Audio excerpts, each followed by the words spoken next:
કાર્યની સિદ્ધિ માટે મનનો સંયમ જરૂરી છે. એટલે જ કહેવાય છે કે જો મન જીતાશે તો જગત જીતાશે. સ્વામીએ પણ કહ્યું છે કે કેટલાક તો મનને રમાડે અને કેટલાને મન રમાડે. અંદરથી મન જીતાય તો બહારથી જગત જીતાય એવું છે. એટલા માટે અંદરથી મનને જીતવાની ખૂબ જ આવશ્યકતા છે. ભલે કોઈ પણ લૌકિક કાર્ય હોય કે પારલૌકિક કાર્ય હોય, દરેકમાં જો મન સંયમમાં આવે, મન જીતાય તો જ દરેક કાર્ય સિદ્ધ થતા હોય છે. એટલા માટે જ ઘણી બધી કહેવતો પડી છે મન માટે. મન હોય તો માંડવે જવાય. અને આજકાલ દરેક ક્ષેત્રમાં મનને ટ્રેન કરવાની વાતો પણ દરેક વિભાગમાં લોકો બધા કરતા હોય છે. જેમ કે ખેલ જગતમાં પણ શીખવાડવામાં આવે છે કે તમે રમતા પહેલાં વિઝ્યુઅલાઇઝ કરો આંખો. કે તમે ત્યાં ગ્રાઉન્ડ પર ગયા છો, આ રીતે રમો છો, સામેના ઓપોનન્ટ આવી રીતે તમારી સામે છે, મનમાં કલ્પના કરો અને પછી રમવા જાઓ. તમને મનમાં આવી રીતે ટ્રેનિંગ લોકો આપે છે. જે સ્પેસમાં જવાના હોય એ લોકોને પણ મનની કેવી ટ્રેનિંગ આપે છે. ધારો કે ટ્રેનિંગ માટે આવે તો પૂછવામાં આવે, તમે ઘરેથી નીકળ્યા, તમને શું વિચાર આવ્યો? સેન્ડવિચ ખાવાનો. એ ન ચાલે. તમારા મનમાં એ વિચાર પણ ન થવો જોઈએ. તમારા મનમાં ખાલી સ્પેસમાં જવાનો જ વિચાર થવો જોઈએ. તો આવી રીતે દરેક કાર્યમાં, દરેક ક્ષેત્રમાં મનને સંયમમાં રાખવાની વાત શીખવાડવામાં આવે છે. અને જે પણ મનને વશ કરે છે એ દરેકના લૌકિક કાર્યો પણ સિદ્ધ થાય છે. એ પછી અભ્યાસ હોય, ધંધો હોય કે કોઈ પણ કળા હોય. પણ જો મન કંટ્રોલમાં આવી જાય, મન વશ થાય, મન આપણું કયું કરે તો ખરેખર એ કોઈ પણ કાર્ય સિદ્ધ થઈ શકતું હોય છે. આધ્યાત્મિક દ્રષ્ટિએ પણ મહાન સ્વામી મહારાજ ઘણીવાર વાત કરે છે ને કે 99% સાધના તો આંતરિક છે. આ આંતરિક સાધના એટલે માનસિક સાધના. ભલે આપણે બહાર ધ્યાન, જપ, તપ, તીર્થ, વ્રત ગમે તે કરતા હોઈએ, પણ દરેકમાં મનનું ઇન્વોલ્વમેન્ટ બહુ જ હોય છે. જેટલું મન વશ થાય એટલી આપણી સાધના સુગમ બનતી હોય છે. એટલા માટે લૌકિક સાધના કે પારલૌકિક કોઈ પણ સાધના એ સિદ્ધ કરવી હોય તો મનને આપણે જીતવું પડે છે. પણ આ મન જીતવું ખૂબ જ દુષ્કર છે. મોટા મોટા મહારથીઓ પણ જે વિશ્વ જીતી ગયા કદાચ, પણ મન આગળ હારી ગયા છે. પેલા સૌભરી ઋષિ કેવી સાધના કરી હતી. એમણે 60,000 વર્ષ પાણીમાં રહ્યા. હવે પાણીમાં ખાલી આપણે 5 મિનિટ આપણા ખાલી હાથ પગ બોડી રાખવા હોય ને તો પણ આપણી આંગળી પેલી ફોગાઈ જાય છે. પણ આ 60,000 વર્ષ પાણીમાં રહ્યા પણ મન જરાય પલટ્યું નહોતું. એ 60,000 વર્ષ તપ કર્યા પછી પણ જ્યારે જાગૃત થયા અને માછલાનું મૈથુન જોયું, મનમાં વિકાર ઉત્પન્ન થયા અને બધી જ સાધના એ પોતે વિષય ભોગની પાછળ ખર્ચી નાખી. તો એટલા માટે ગમે એટલી સાધના કરી હોય, મોટા મોટા મહારથીઓ, રાવણ કેવો મહારથી, ભલે આપણે એને આ રીતે જોઈએ છે પણ રાવણ એક મોટો મહારથી હતો. ત્રણેય લોકમાં એનું વર્ચસ્વ હતું. અને આમ તો લોકોને ગ્રહ નડે છે ને, લોકો ગ્રહોની વીંટીઓ બધા પહેરતા ને, શનિની ને ગુરુની બધી વીંટી પહેરતા હોય છે, પણ ગ્રહોને રાવણ નડતો. અને રાવણના દરબારમાં બધા દેવતાઓ સેવા કરતા, નોકરો બધા દેવતાઓ હતા. વાળનારા અને સાફ કરનારા અને પાણી ભરનારા બધા સાક્ષાત દેવતાઓ એના મહેલમાં બધા સેવા કરતા હતા.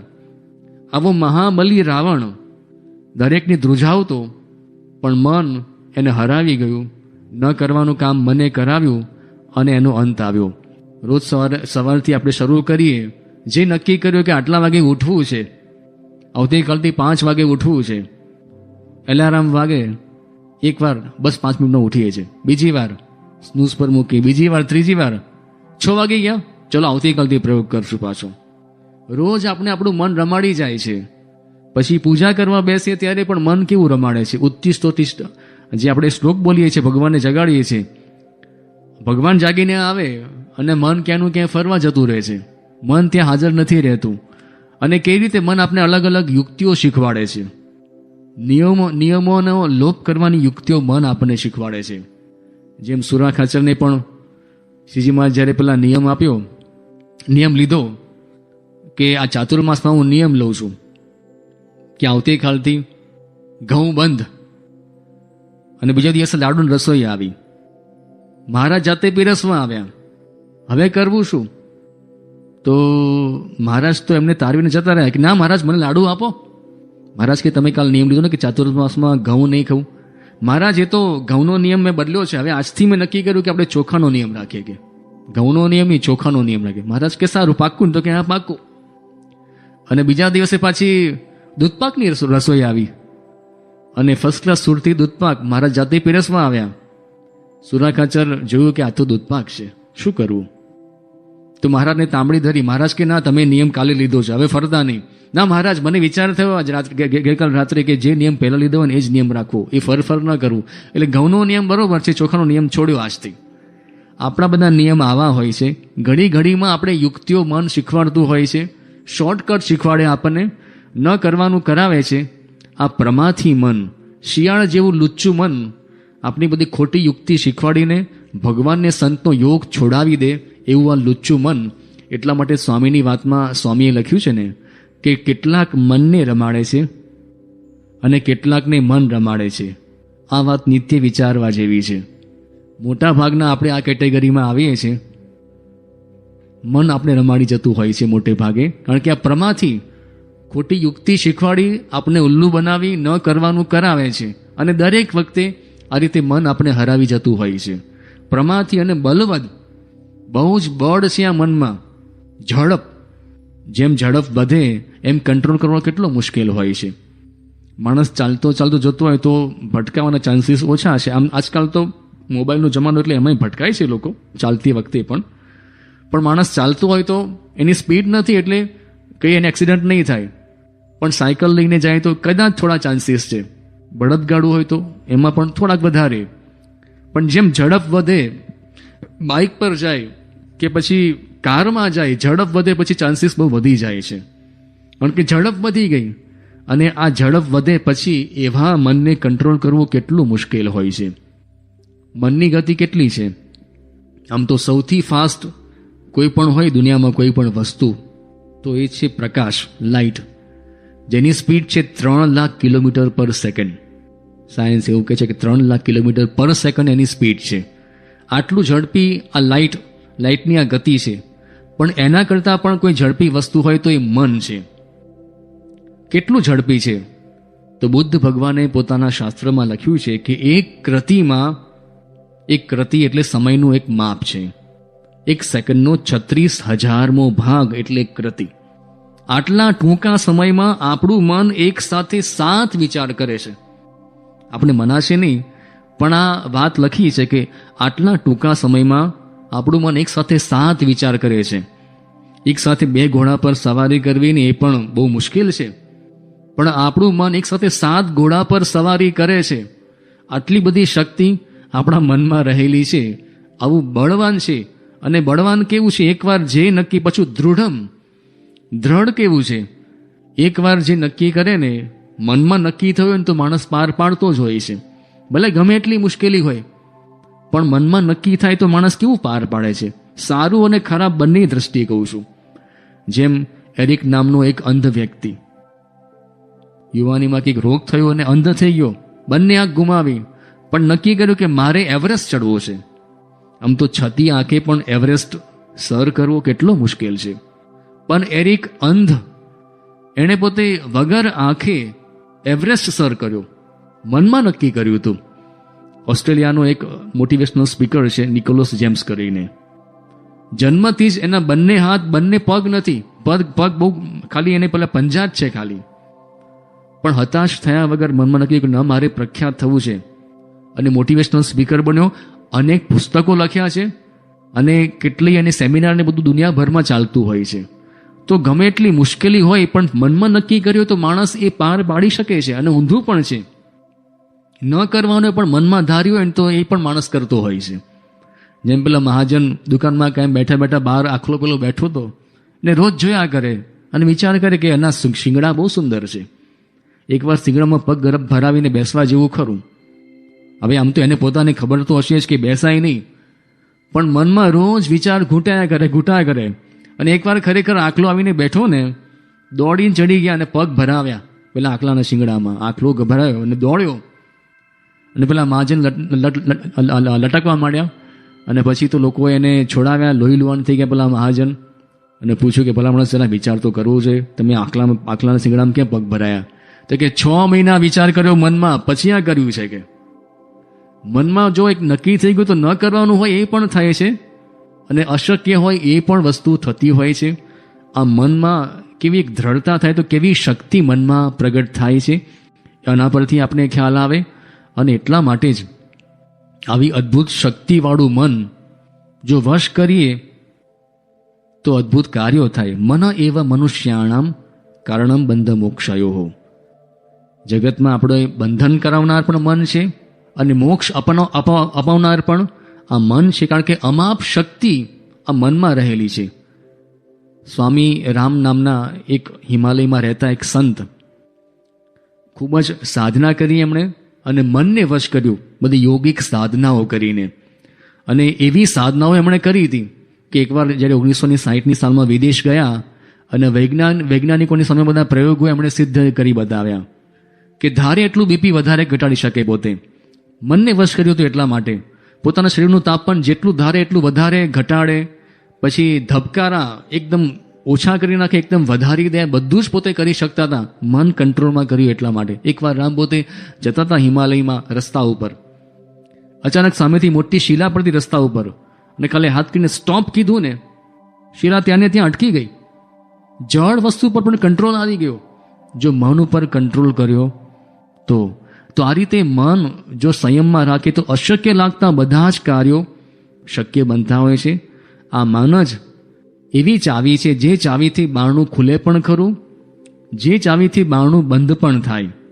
પણ તમે ચાવીને કેવી રીતે વાપરો છો એની પર છે. મનને પણ તમે કેટલા વશમાં કરી શકો છો એની પર આપણી આખી સાધના એ નિર્ભર છે. એટલા માટે મનને વશ કરવું ખૂબ જ જરૂરી છે. તો આ મનને વશ કરવું કેવી રીતે? શ્રીજી મહારાજને મુક્તાનંદ સ્વામીએ પ્રશ્ન પૂછ્યો કે મહારાજ આ મનને વશ કરવું કેવી રીતે? ત્યારે શ્રીજી મહારાજ એનો જવાબ અહીંયા આગળ આપે છે. શ્રીજી મહારાજ કહે છે, ત્યારે શ્રીજી મહારાજ બોલ્યા છે, એવી રીતે જે આત્મજ્ઞાન અને પરમાત્માનું જ્ઞાન તેમાંથી જે વૈરાગ્ય પ્રગટે તે વૈરાગ્ય કરીને સર્વ વિષય સુખની વાસનાની નિવૃત્તિ થઈ જાય છે. અને જેણે એવી રીતે સમજીને વિષય સુખનો ત્યાગ કર્યો તેને પાછી વિષયમાં પ્રીતિ થાય જ નહીં, અને એનું જ મન જીતાણું કહેવાય.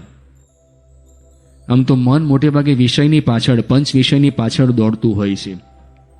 આ જોઈ લેવું, આ સ્પર્શ કરી લેવું, આ ખાઈ લેવું, આ સૂંઘી લેવું, એ જે પણ સંકલ્પો આખા દિવસ દરમિયાન કરે છે 24 કલાક, એ વિષયોના સંકલ્પો કરે છે.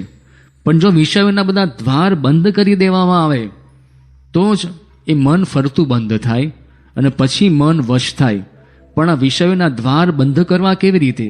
તો શ્રીજી મહારાજ અહીંયા આ ઉપાય બતાવ્યો કે આત્મનિષ્ઠા અને ભગવાનનું મહાત્મ્ય આ બે જીવનમાં દ્રઢ કરીએ ને તો આવી પંચ વિષય જીતાય. અને પંચ વિષય જીતાય એટલે મન જીતાઈ ગયું.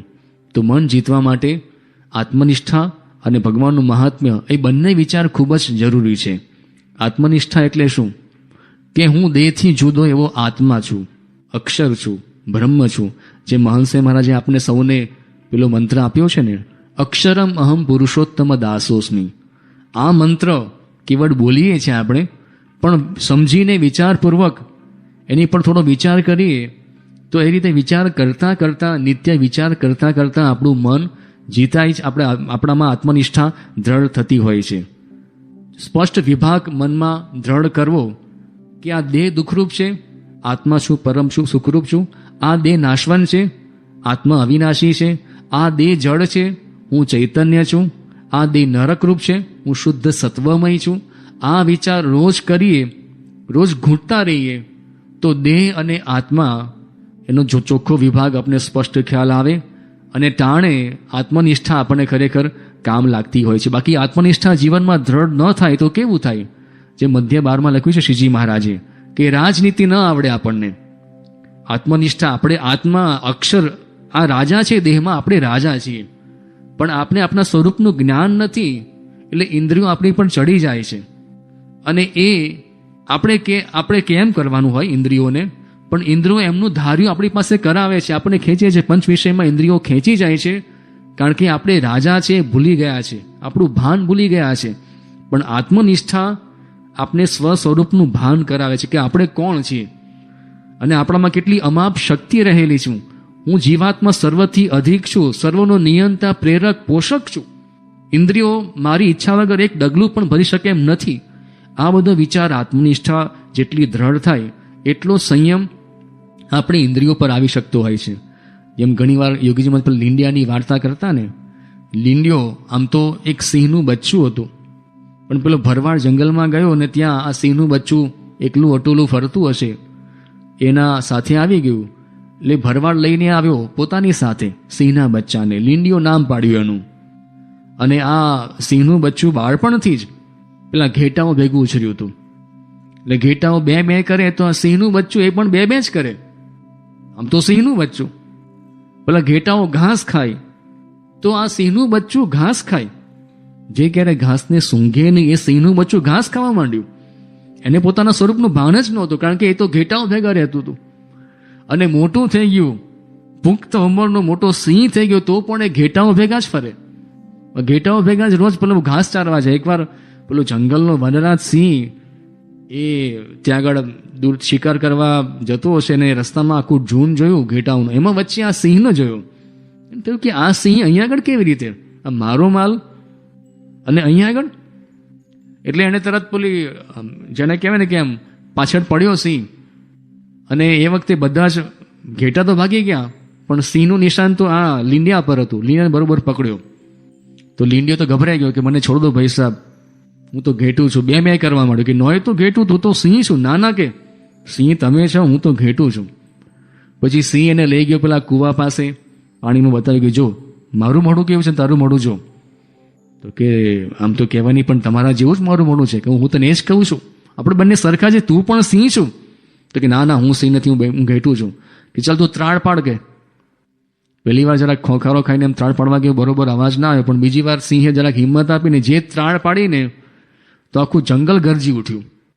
હવે ખરેખર એ સિંહ હતો, લીંડિયો એ સિંહ હતો, પણ પોતાના સ્વરૂપનું ભાન ભૂલી ગયો હતો.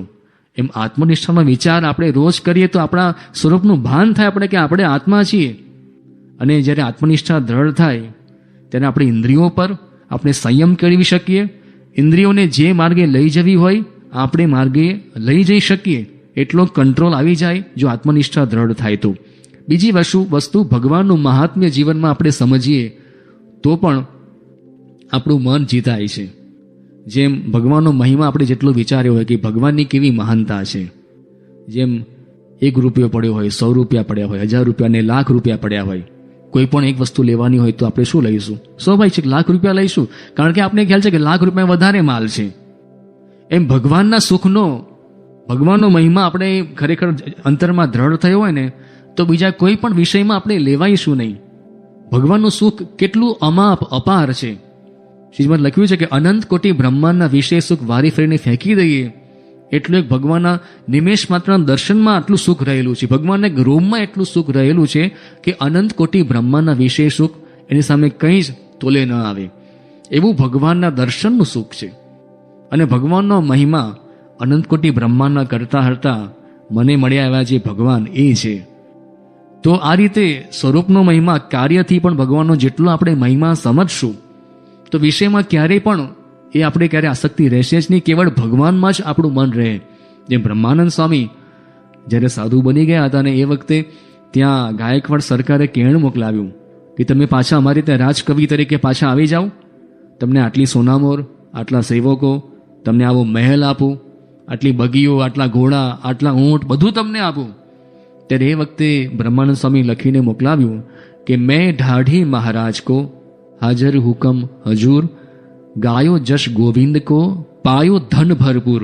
કે જે મોઢે મેં પાન ચાવ્યા એ મોઢે હવે કોલસા ન ચવાય. મને ભગવાન મળી ગયા છે, મારે બીજા કોઈ લૌકિક સુખની હવે કોઈ પણ સ્પૃહા નથી. જો પોતે ક્યાંય લોભાયા નહીં, કારણ કે ભગવાનનો મહિમા સમજાઈ ગયો. ભગતજી મહારાજને જ્યારે એમના ગુરુ ગુણાતીતે વાત કરી કે તું ઘરે જા, ગૃહસ્થાશ્રમ કર, તને 60,000 રૂપિયા મળશે, સારી કન્યા મળશે, તો પણ પોતે શું કીધું કે ના, મેં ક્યાંય સાંભળ્યું નથી કે ભગવાનમાં જેટલું સુખ છે એટલું વિષયમાં સુખ હોય. માટે મારે તો ભગવાન ભજવા છે, ભગવાનનું સુખ મેળવવું છે, આપનું સુખ મેળવવું છે, આપનું સ્વરૂપનું જ્ઞાન આપો. આ રીતે ભગતજી મહારાજ પણ વિષય સુખમાં મોહાયા નહીં. તો આ રીતે ભગવાનનો મહિમા સમજાય અને આત્મનિષ્ઠા જીવનમાં દ્રઢ થાય તો આપોઆપ પંચ વિષયમાંથી આપણી જે દોઢ પંચ વિષય પાછળ છે એમાંથી આપણે પાછા વળી જઈએ અને આપણું મન એટલા માટે સ્થિર થાય. જેટલું મન સ્થિર થશે તો કોઈ પણ કાર્ય સિદ્ધ કરવું હોય, એ લૌકિક કાર્ય હોય કે પારલૌકિક કાર્ય, જીતમ જગત કેન મનો હિ એન, પણ મન જેટલું અંદરથી જીતશું એટલી બહાર આપણી જીત છે. મહારાજ સ્વામીને ખાસ પ્રાર્થના કરી કે આપણા સૌના જીવનમાં આપણે સૌને આ શક્તિ આપણે વિચારાઓ આપે કે આપણે સૌ મનને વશ કરી શકીએ. શ્રી સ્વામિનારાયણ ભગવાનની જય.